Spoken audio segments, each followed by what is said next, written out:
Hey, Peg! Have you seen my wallet? Gee, I don't know. What does it look like? Old, wrinkled, and empty, like my life. Let's rock. Thanks, Dad. Can I get a whooping?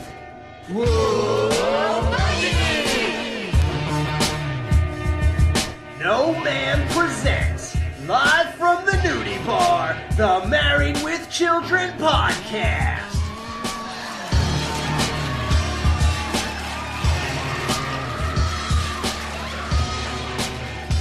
And here are your hosts, Jerry, Justin, and Al.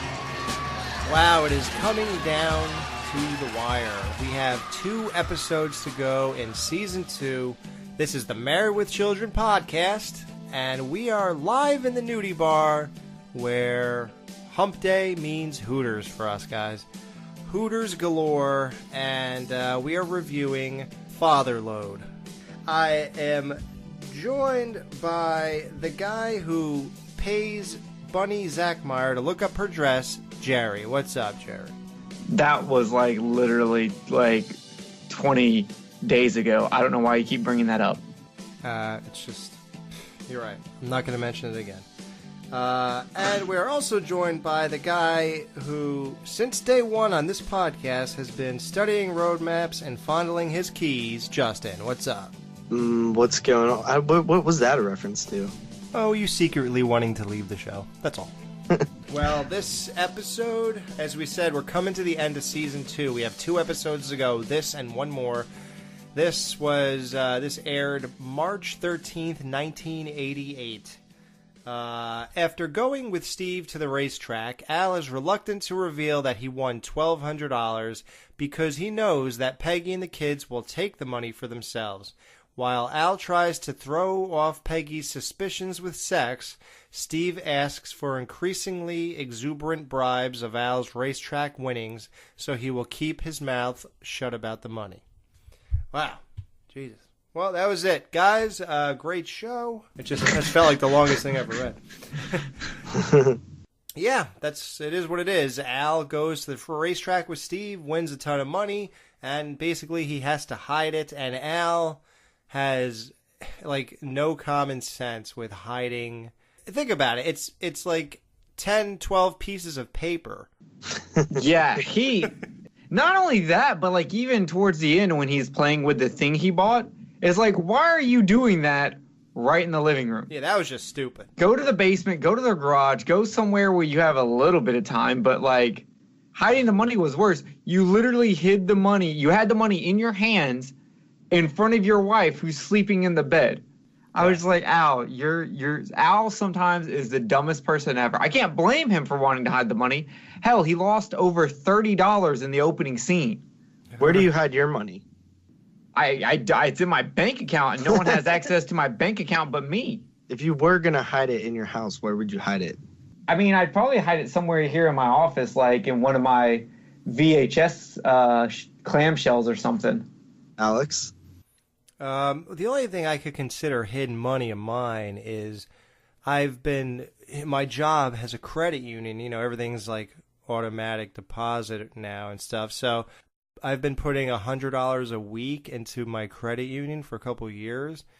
I guess that could be considered hidden money. The rest goes in my bank, and me and my wife don't have a joint bank account. We don't do that. She just gives me a set amount of money every month, and then helps out with shopping, for food, and that's about it. Otherwise, I pay everything else. So there's no real reason to hide money. Reese and I do that exact same thing. She gives me money to pay the bills, and she has her own money. I have my own money. I don't have access to her bank account. Nothing. We don't fight about money because our money is completely separate. She doesn't get pissed off when I buy something stupid, and I don't get pissed off when she spends $20 on a slice of kale. Yeah. If I was going to hide money, which I'm like you guys, I don't even have money, physical money ever. It's so rare that I have actual dollar bills somewhere. You know what I mean? I use credit cards and bank cards. Well, coincidentally, I do have $450 stashed away right now, but it's just in my dresser drawer in the bedroom, and my wife goes in there to put my socks in there and stuff. So, like, she sees it sitting there. But... Oh, damn it. I was going to try to sell that information to her. we don't rob each other, really. Yeah. It never has come to that, so I could leave it there and it's all right. You know what? This episode is a prime example of what someone in our Facebook group talked about, and we've talked about recently on the past couple of shows. Not only is Peggy just an asshole, but so are the kids. There were so many times in this episode that I am literally just like, I would have divorced her. I would have divorced the kids. Everybody. I would have just left. This is a depressing way to start this episode off. Especially for an episode that starts off with the double virgins rule. And it starts off with a double dip. Yeah, a triple dip. Yeah, the kids get money from his wallet without his knowledge from Peg, and she takes 20, they get 5 each. Assume they get another 5 each. Yeah, when they put the wallet in his jacket, they put their hands out. Like, it's unbelievable. Like, these kids have no remorse, they have no empathy at all for Al. It's pretty amazing. Morning, Al. Isn't it great to be alive? Let me just stand aside and give you a better view of the little woman. Hey, Peg, listen, I know you were planning to fix me some nice nothing for supper, but you better freeze it. Because Steve and I are going to the track tonight. That really hurts, Al. You know, I purposely didn't ask you for any money today, and now you're going to go blow it at the track. That's where all your money goes, you know. No, I don't think so, Peg. See, I've never woken up in the middle of the night to find a quarter horse going through my wallet. Gee, Al, if you don't have enough money for the track, oh, heck, we're buddies. I guess I can find someone else to go with me. Thanks, Steve, but I got enough for a couple of bets, and hell, there's always that fountain at the mall people throw pennies in. I can go dredging on my lunch hour. Great, let's go. I'll drive you to work and pick you up. We'll leave from there. Oh, Steve, if you're going to the track, be sure to bet whatever Al bets. Because as you can see, he's a winner. There's no way Peg is reading Sports Time magazine. I didn't even notice that. Was that what she was reading? Either. Yeah, Sports Time. I mean, I was paying attention to magazines, but that wasn't the magazine for this episode. Take it easy, Al. It happens. Doesn't happen to me. It's never happened to me. What am I going to do? How am I going to tell Peg? Look, you just have to be brave. Just come right out and tell her. Peg, I won $1,250.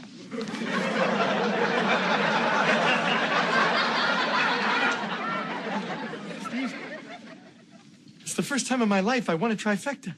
I've got $1,200 in my pocket. Do you know what would happen if I told Peg? Steve, meet Peg. Peg, I've got money.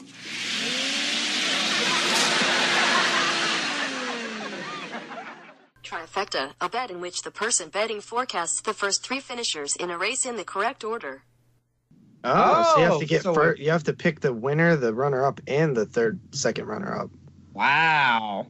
That's probably, that would be really hard to do. Yeah. Oh, wow. What was the episode where he wanted to go to the horse races? The Dr. Shoe. Oh, Dr. Footwear, yeah. Yeah, it was Dr. Footwear. I didn't think I did that on the episode also. I kept calling him Dr. Shoe, and Alex kept having to correct me. Because actually he does a Dr. Shoe bit at some point.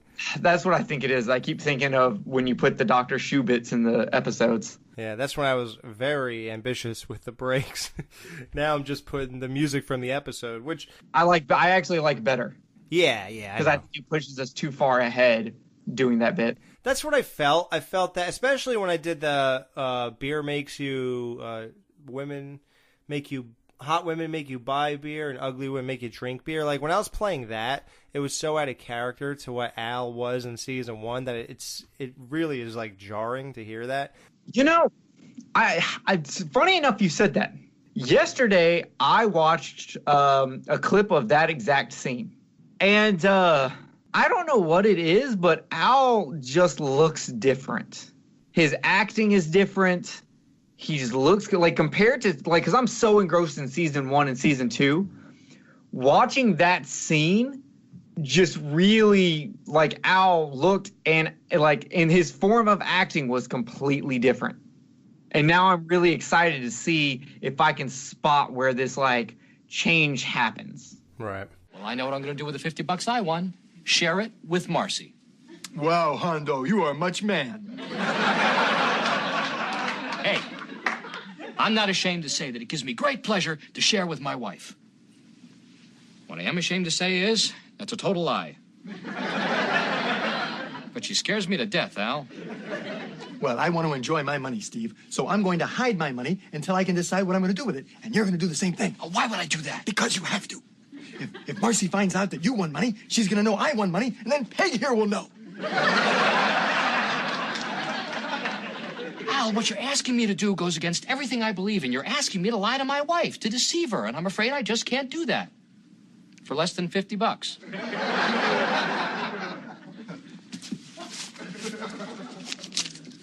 You're a real weenie, Steve. Yes, but a weenie with $50. Steve's character is in question here because the way he acts and some of the things he's been doing lately, you know, he just got done making his wife a slave for, 2 months or 2 weeks, whatever the time was. And then the next episode, he's worried about her and asks if he could put his foot down.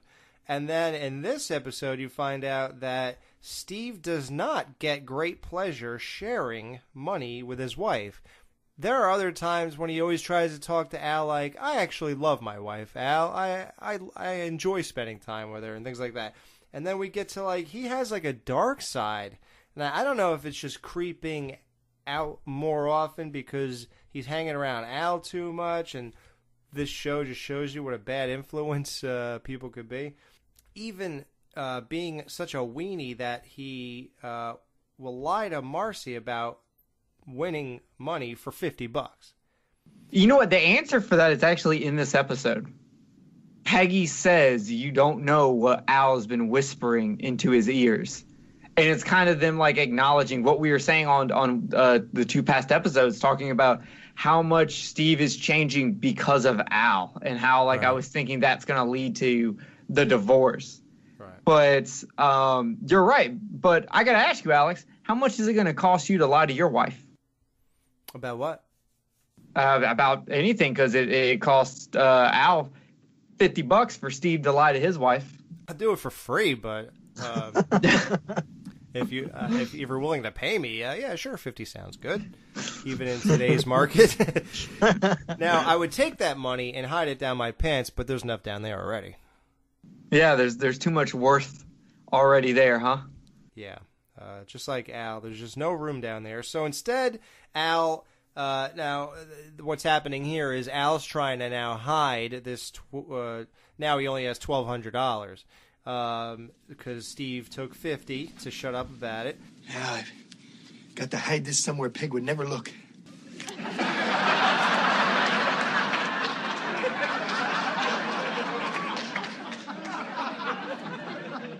Yeah, there's enough down there already. So now Al hides this money in a shirt pocket of a plaid, dirty shirt that's hanging on the chair in his bedroom. Peg goes to steal his money, and I thought that the reason I thought she was faking being cold because he caught her going through his wallet, and then I thought that was her way of saying, oh, I was just looking for something to wear because I'm cold. And I'm pretty sure that's what she was doing, but then then maybe she actually was cold too, or she didn't want to be like, no, I'm not cold, so I'll just leave it. It's kind of weird how it played out. But yeah, she really insisted on this. He kept saying, no, just, don't wear it or but I'm cold. She really was cold. What is, I don't know what time he I think she was just trying to make sure she sold it enough that he wouldn't be suspicious. Ugh. Well, but I agree. I have a few problems with this episode's. Not enough to take away my enjoyment, but it's real. Some of the stuff in here is really forced, right? And just kind of stupid. Okay, so the going to clothing is forced. The idea that I could picture Al wearing a flannel is forced. Because I'm sorry, dude. I just don't see Al wearing a flannel. He doesn't. That's a Steve. Steve would wear a flannel, not Al. Al's dad wears one down the road in season 4, I think. Which is probably why Al would not wear one. But I'm just saying, I feel like Al hiding his money is too obvious and too stupid that it's obviously done just to get the joke through. There's just a few episodes. If you Google Al Bundy flannel, there's a few episodes with. Did you just Google that? Yeah. Look who's trying to prove you wrong, buddy. Damn. All right, there's multiple episodes. Well, later on he does become a different man than the Al we're seeing right now. Yeah, he does. Yeah, he eventually starts wearing a purple shirt, which I hate. Oh, dude, I love purple. In fact, most of all my flannels except for one, I think, are purple. I never liked when he kind of evolved into that purple shirt thing. Yeah. But I guess they couldn't have him in the light blue shirt for 11 years. But. Yeah. And I'll be honest. I honestly thought hiding it in the dirty laundry was a good idea because when he did that, I was sitting there go, well, hell, how does Peggy find that? How do they lead Peggy into finding that? We know she doesn't do the laundry. Listen, I used to hide stuff in my clothes all the time. I can't even talk smack on this. Like, no, I'm not. I don't have a problem with him hiding it in the laundry. I think that's smart. I'm just saying when that happened, I could not figure out how they were going to get Peggy to find that. Right. But she didn't. They did what you didn't expect them to do because you expected her to find it. Well, to me, she did find it. She didn't find the money, but she found the hiding place, which is the joke that's going to happen is finding all the hiding places. Well, they found a great way to have her find it. I mean, it was great then. It's not great the fourth time. I mean, it's not great when it's a spare blanket and a water bottle and a hat and Yeah, I was like the water bottle part. I was like, wait, what? A hot water bottle. How does he hide it in a hot water? Like, is the water bottle not have any water in it? I'm assuming it's not a clear water bottle. And plus, it's hot. So what does that even mean? What is a hot water bottle? I think it's those rubber ones. It's one of those things that when you're like sore. Yeah, you fill it with hot water. Yeah, it's like a rubber thing. Okay, see, because I didn't understand what that was. And I don't feel like it was forced how she found it, but like Peggy would just be like, yeah, I was taking money from your wallet and I'm going to do it again because there's nothing you can do about it. Like, no, I do. She's not that in your face about it, dude. She's never been like that in your face. Well, I mean, she's pretty in her face with the shit she's been saying to Al. So like, do you just not think that doesn't apply with her taking the money or spending the money? I just can't see her being like, I'm taking your money and I'm going to do it again. Yeah, like she lies about this is an old jacket, this and that. Like she doesn't actually, she always tries to hide that she's spending money all the time. Yeah. Like, oh, this old, remember even in 16 Years of What He Gets, she's like, this old dress, I've had it for years. Well, yeah, no, I know she tries to hide it, but she kind of does a terrible job. Like, I'm saying it's not believable. Obviously Al knows what's going on. She knows what's going on. They both know exactly what's going on in this little facade that they try to do this entire time. Facade, yeah. Facade? Facade. It's the French way of saying it, JP. You would know that if you were as cultured as me and Steve. But like in this episode, to me, there were just certain times where I was like, this is a little...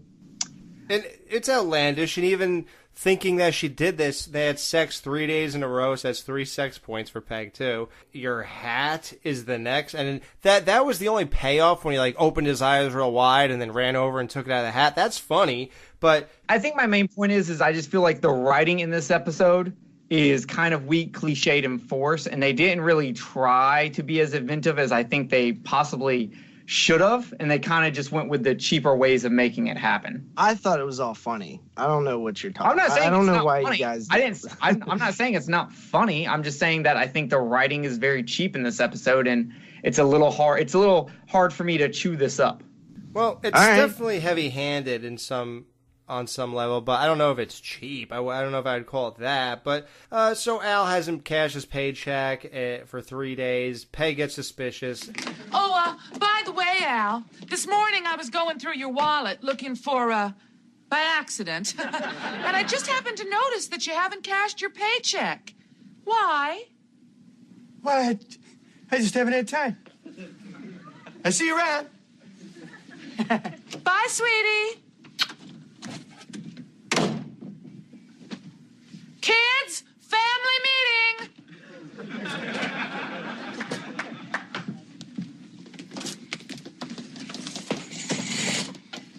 What's up, Mom? Kids, I suspect your father has money. You know, it all makes sense now. Did you notice that last night he wasn't studying road maps and fondling his car keys like usual? Yeah, and I watched him shave this morning. No, I didn't pause at all near the jugular. No kidding. Well, he's obviously got more than I thought. Okay, kids, we are going to tear this place apart. Kelly, you take upstairs. Bud, you go down into the basement, and I'll look around down here. Oh, Mom, I got stuck with the basement when his tax refund came in. Now, don't whine. There is a 10% finder's fee, and then we split. 20, 20, 60. Now, let's go. We get to one of the most amazing scenes of, if this wasn't your childhood, there's something wrong with you. She sends the kids to go searching for this money that might be hidden around the house. And Bud goes in the basement and comes back up and she goes, "Did you find anything?" And he's like, "I'm tired. I'm going to go to bed." He doesn't even answer yes or no. He just says that. Then he turns around and he has Penthouse jammed down his pants. Yeah. That in was case awesome. anyone wants to buy that issue, it's January 1986 issue. Really? I'm very into doing that because I actually have, in like season 3 or 4, I think it's 4, Al is on a search for a certain Playboy. It's Brandy Brandt, Miss October 1987. And I looked it up and I found it on eBay and I bought it and it's framed and it's in my man cave above my bar. Well, now you got to get this one. Well, this isn't as iconic, but if it's $5, I'll get it. Definitely. Yeah. What year was it, Jerry? January 1986. $4.49 right now on eBay. Yeah. Is that with shipping? Let me Free check. shipping? Maybe media shipping? $3.40 with the extra $3.40, but under $10. Can you send the link to us in our message thing? Yes, I can. Oh, by the way, the joke Marcy makes, Peg says, if he has money, he won't come home. And Marcy's like, "Will he take a check? I'm sure I can get the whole block to chip in." That line she was says actually... kick in, though. And I always found that, when I listened to it, I was like, just sounds weird. Kick in, to kick in. I feel like it is something you only say when you're around a bunch of people. Like, yo, who's kicking in? Who's throwing in the money? But I've heard pitch in. You know what's funny is I actually wrote chip in and not kick in because I think if I'm talking like only two people, I would say chip in and not kick in unless there's a bunch of us in front of us. So I think subconsciously I fully agree with you on that one. Isn't that a weird thing to point out? Yeah, I didn't even realize it, but literally chip in is what I wrote, not kick in. There's a lot of really strong dialogues between that. When she says something earlier that was really good also. Family tradition. No, Al says it. That's their family tradition. Find a man, kill his dreams, and move on. Like, what do you think about Steve and his reoccurring joke about I'm a weenie with $50? That's funny. I thought that joke was really funny. I thought Steve was really funny because as you get to the end of the episode, we have the thing where we talk about a lot where Steve acts like he's better and smarter than Al. But then at the end of the episode, Al gets one over on him. What is he because Al's paying him to do what? Like to not tell Marcy? Not tell Marcy that they won collectively or something. To me, it just seems like that would go without saying. Yeah, but you gotta keep in mind, Steve's not fully up on man code. Right. So, but I understand if he wants to tell his wife that he won money. Right, but why does he have to be and Al won money too? You're actually right, because wouldn't it be more believable that Al didn't win money? Yeah, if he was just like, I won some money and Al lost the shirt. Yeah, Al could have avoided this whole thing by just going, just remember, I didn't win anything. And even Peg says, be sure to bet on what Al bets on, because as you can see, he is a winner. Like, everybody expects him to lose, so why the charade is just weird. JP, you just made me feel even more comfortable about the kind of bad writing in this episode. Except that was the only thing that I thought was like a little suspect. But if you just chalk it up to be like, Steve would have said something anyway because he doesn't have man code, then it makes sense for Al to really. If Al seriously must not trust him to pay him $50 which is understandable because what has Steve done to make you think that he wouldn't tell Marcy every single thing that happens in his life? And Al totally sells Steve out all the time, so Steve has no reason to be loyal in that way. Now, this whole porn star scene where Al's counting all his money and she walks in. Oh, yeah, Jade's back. Yeah, Jade. We just saw her in a couple episodes back. Terry something. Weagle? She plays something like, Terry Weagle or something. She plays Jade, and she shows up in a couple episodes. Yeah, so she comes in and she says, Hi there, shoe man.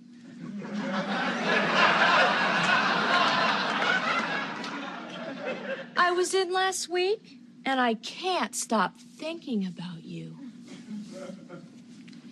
Remember me? Nightly.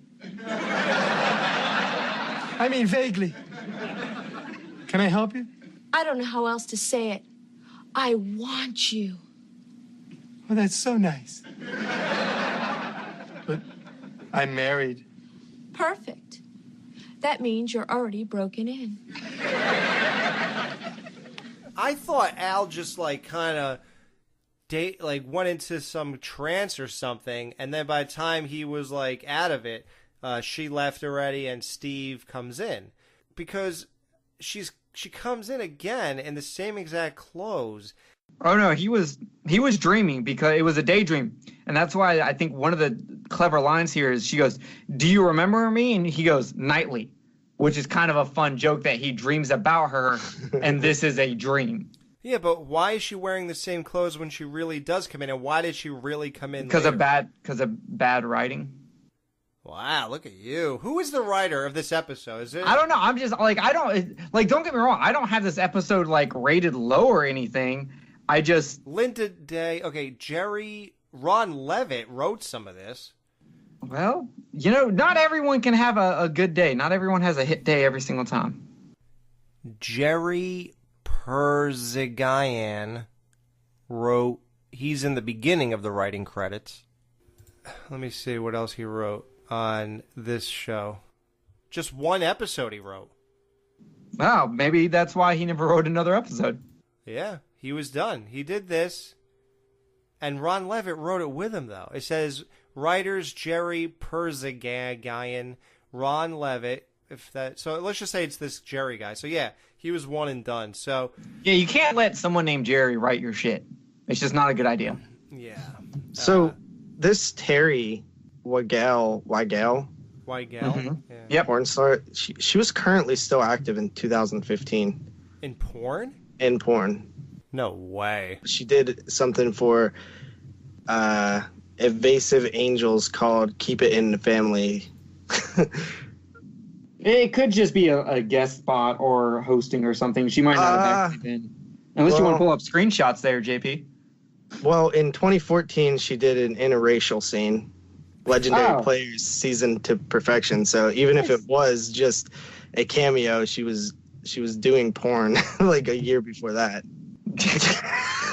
Dude, she's been going since the 90s, homie. Every year. 91, 92, 93, 94, 95, 96, all the way through the 2000s. And it's weird because when I was a kid, she's 50 now. She's 50 now. There's no one I wanted to see naked more than this girl. 55. When we started doing this show and stuff, and we all realized that she's a porn star, I looked up some of her stuff on Pornhub or X videos or whatever. She got more boob jobs since that episode for sure. They're way bigger. Hey Jerry, were you jealous when Al got to kiss Steve's fingers? I mean, it was him showing proper respect. You kiss, the finger, the hand, the ring of the man. So that was just him showing proper respect. I wasn't I am sad that I haven't had the same opportunity to show my respects like that, show up on his cat's quinceañera and everything. But I am glad that he was able to show that respect. Right. Well, I got another question for you, though. Did either of y'all as kids pay a girl to flash you or anything like that? And I'm not talking about when you're a teenager and you're like, yeah, flash me, I'll let you hit this blunt. But I'm talking about younger than that. Never. The closest thing I did to stuff like that was Truth or Dare. I remember when, God, like maybe 5th grade, we convinced like one of the neighborhood girls to like pull her pants down for $5. Really? Yeah. She was like I was in 5th grade. I want to say she was in 6th grade. We were actually trying to get her to show us her boobs, which she really didn't have any. But she didn't want to show us her boobs, but for some reason she thought showing us her vagina would be better on her. And so well, because if she don't got no boobs, she might be self-conscious about them. But maybe, but at that point, like, you're talking about a bunch of 5th and 6th graders. Yeah, when I was in 5th grade, I paid a girl to pull her pants down, and when she did, there was nothing there. What do you mean? It's just like an empty space. Oh, by the way, Al, you want to ride home? No, I got my car. Yeah, I saw it in the lot. But it might be tough to drive with all that broken glass on your seat. Don't worry, it wasn't vandalism. They stole your radio. Great! Well, that's actually what I was thinking, but it's not something you say to a friend. No, Steve. Now I know what to buy. A new car stereo. It's perfect. See, now I can buy something for one of my favorite places in the world, my car. Because when I'm in my car, I don't have any way for kids. I'm alone. I'm whole. I'm with the one I love. And Peggy never drives my car, so she'll never know. I get to spend all my money on me. Oh, man. I'll have it installed tomorrow. Come on, let's go buy it now. Wait, now we haven't. This mystery of Al's car radio continues. I mean, this has been spanning over 2 seasons now. So Al's car gets broken into, glasses everywhere on his seats, and his radio is stolen. Once again, I mean, how many times are we going to go over this Al radio thing? It's weird now. How would he have a radio? He gave it to Peg. A lot of time has passed. Let's just assume that Al got another radio at some point. Yeah. Well, if Jade walked into the shoe store while it was right about to close, would you tell her that, I'm sorry, miss, we're closed? You know, I actually had I don't know if I have a problem with the scene or not, because I go back to Earth Angel and I'm like, Steve doesn't like fully get taken on by just looks, but he does get taken on by brains, because that's what happened in that episode. So there's a part of me that goes, no, that works with Steve, because he doesn't necessarily fully care about looks. But even then, there's enough influence on Al on him right now that I feel like maybe he would have like said something, tried something, flirted something. So I'm half and half on this scene. Earth Angel makes me think, no, he played it to character, but at the same time, he's lying to his wife, he's hiding money from his wife, he did a whole freaking revenge plot with Al like last episode or 2 episodes ago. So why? But he hasn't gotten to the point where he's like looking and staring. He stared at the chick fixing the refrigerator and talked about how it looked like 2 kittens playing. Oh, dude, Steve's character is in question this season, and I agree. Like, do the writers, did they watch any other episodes? I get to spend all my money on me. Oh, man. I'll have it installed tomorrow. Come on, let's go buy it now. So he could blow the whole thing on a car stereo. So he gets it and doesn't get it installed right away for whatever reason. I have no idea why you wouldn't just go there and say, install this radio. Instead, he buys it, brings it home. For what reason, I have no idea. Again, you're right. This writing, not that it bothers me. I'll say this. I will continue to watch this episode and have a great time with it. But if you do look into it, this is like full of holes, and no wonder they got rid of Jerry. I think we should do the same thing. Time out. Don't get any ideas, okay? Both of y'all calm down. I can hear the gears mowing. What? I hear the gears mowing. Grinding, you mean? Or turning. Wait, whatever. Turning, grinding. Either one of those would be better than mowing. Wow. Yeah, well... I'm distraught. Their bad writing is making me have bad talking. Just think of the whole fat kid that you're going through. That sounds like you just said the whole fat kid I'm going through, like I'm a cannibal. Facade, I'm sorry. So Al sits downstairs, puts speakers on the side of him, and he has to make believe he's listening to music.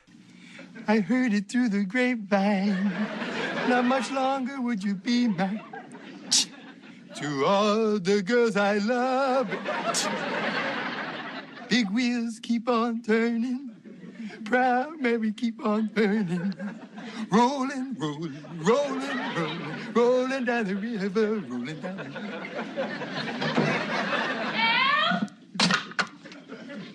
He's willing to do that, yet the thought of Peg seeing it in his car for the next 2 weeks because she's going to need his car for 2 weeks is so haunting to him and so crazy that he will get rid of this radio for $200 less than he paid, but he's willing to sit there downstairs with the risk of her coming downstairs. Okay, Alex, I'll let the speaker thing go because maybe it helps with the visual gag, so therefore it's needed with the show. I can let that happen. Because if you just put a car radio there, it would look stupid. But keep in mind that this means that he went and got speakers from somewhere in his house and hid them with the radio in the closet. But I now have a bigger problem. How would she even know that he bought a new radio and changed it? Yeah, like how would she know the speakers are better now and... Well, no. I don't think that he changed speakers. I think he just changed the radio. The speakers are Were those speakers not for the car? No, those were like stereo speakers. Oh, really? I didn't even realize. Yes. That. Where are you going to put those big black block speakers in your car? Well, that's an old Dodge. I mean, who knows what they were like back then?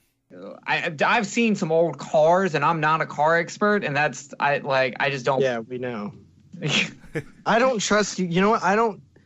I can't say that they're for sure for the car, but I definitely do not trust your judgment on cars. Okay, I'm saying take a screen. Okay, we'll take a screenshot of that picture and put it up. And I feel like everyone's gonna be like, yeah, those are standard like little small stereo speakers that probably went to his record player.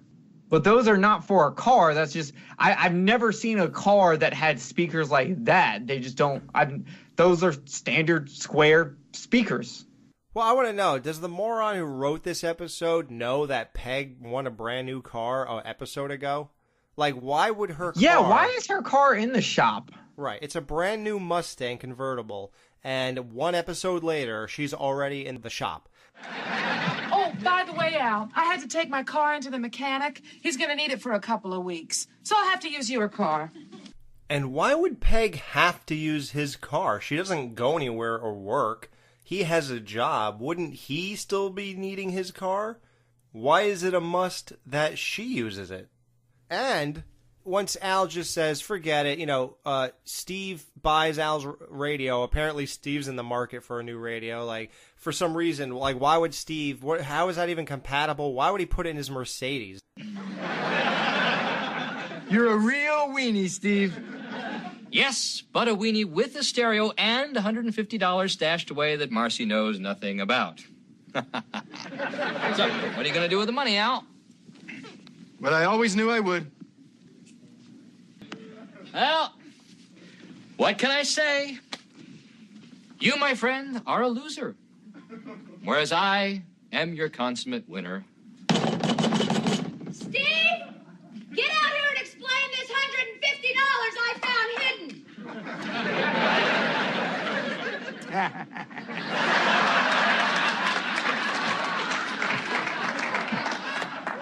Let me handle this, buddy. Marcy, now let me explain. Now, Steve wasn't hiding anything from you. He was doing me a favor. He was hiding my $150.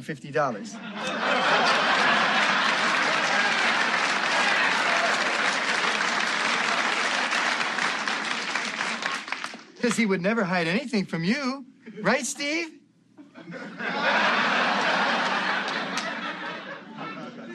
Right.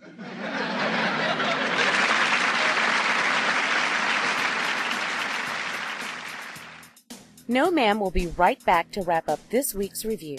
Be sure to join their Facebook group page for all the podcast news and updates.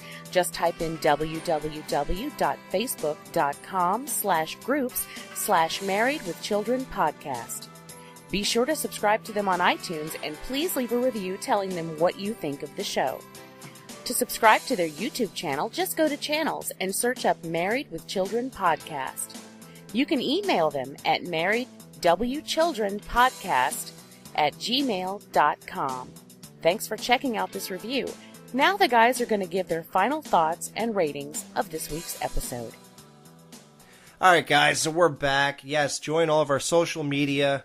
We're at the end of season 2 here. We have 1 episode to go. This show is going to get really big and take off, guys, so you want to be a part of the community on the ground floor. You don't want to be a newbie when we're already rocking and rolling, so get on the social media. So, guys, it's time to rate this episode. Father Lode, Justin, how many places out of 5 are you going to try to hide your winnings? Okay, so first of all, this episode is not as bad as these guys are saying, because I think that you guys are being hard on some of the things that are happening in this. Half of them can be explained away, but there's a lot of things that I feel like could be explained away, especially the fact that we've never done continuity here. Like, what episode has continuity, really, besides, like, 2-parters? I don't think very many of them do at all. I mean, we've literally seen same characters come in and play different people, and there's no continuity between the characters. I like this episode mostly because it's funny. I think this is one of the funnier episodes in the entire season, honestly. Like, I actually laughed out loud a few times. I like the setup to this episode. I like seeing this sort of dynamic. I like the end part where Al kind of accepts his fate, where he's like, "Oh, this is what my life is." Where it was, I knew it was going to go here all along. I tried to fight it, but this is what's going to happen. And then I like the final little like, you know, Al kind of wins a little bit because he gets Steve. I like that. So I'm coming in at 4 places to hide the money out of 5. Nice. Jerry, how do you rate Father Lode? And by the way, it's a play on Mother Lode. Like, you won the Mother Lode. We never really mentioned that. That's how you normally refer to, like, coming into a ton of money. Like, you hit the Mother Lode. Oh, I thought they were talking about that scene in that Penthouse magazine. So, yeah, it's Father Lode because Al has the money here. Maybe I am being too hard on this episode. And if I am, I'll take that. That's fine.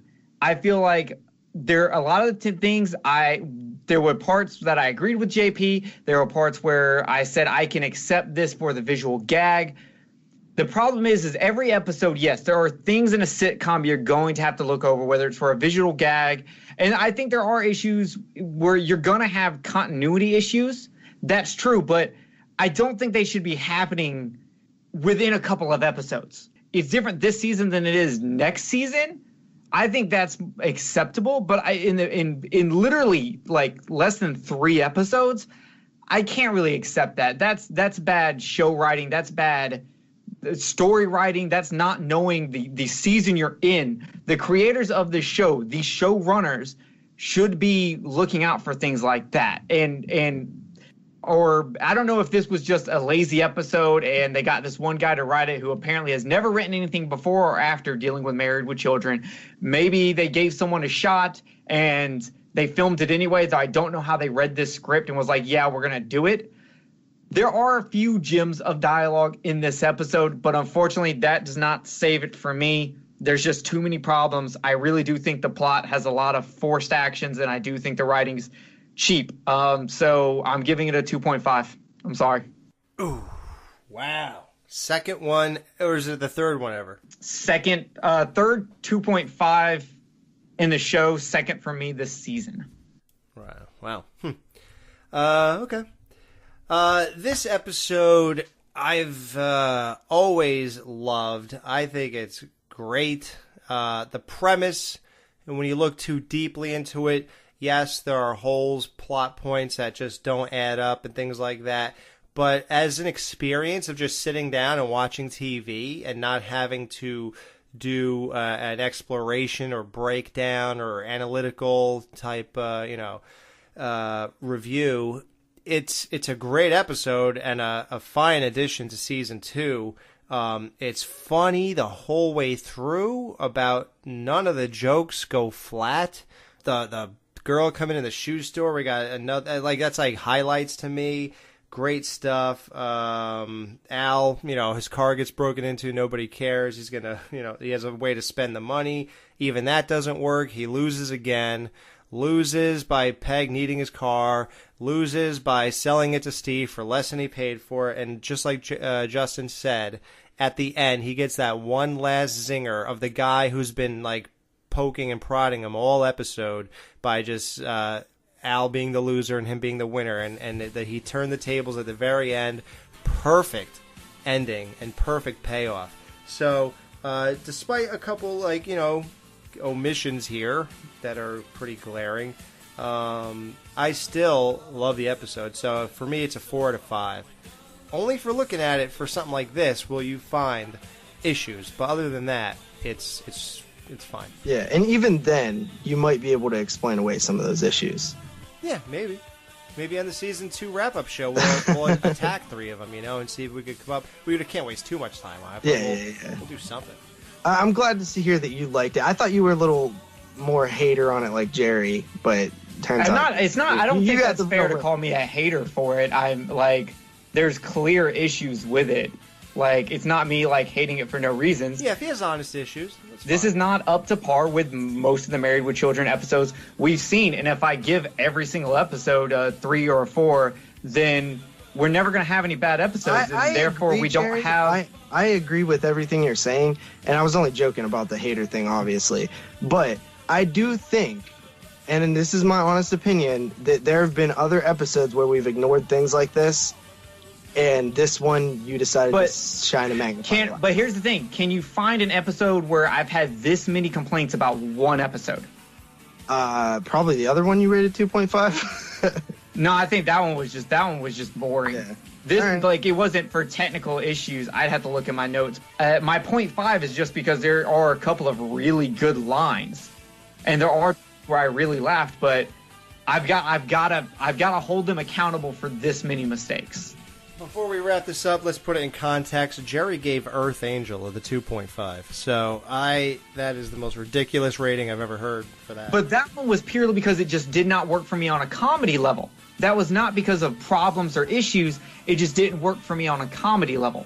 I wasn't saying the episode was bad, but it did not work for me on a comedy level. Well, guys, see what we think next week when we review All in the Family. Al's quiet 3-day weekend plans to watch his favorite John Wayne movie Hondo are ruined when Peggy's eccentric relatives come to visit the Bundy household.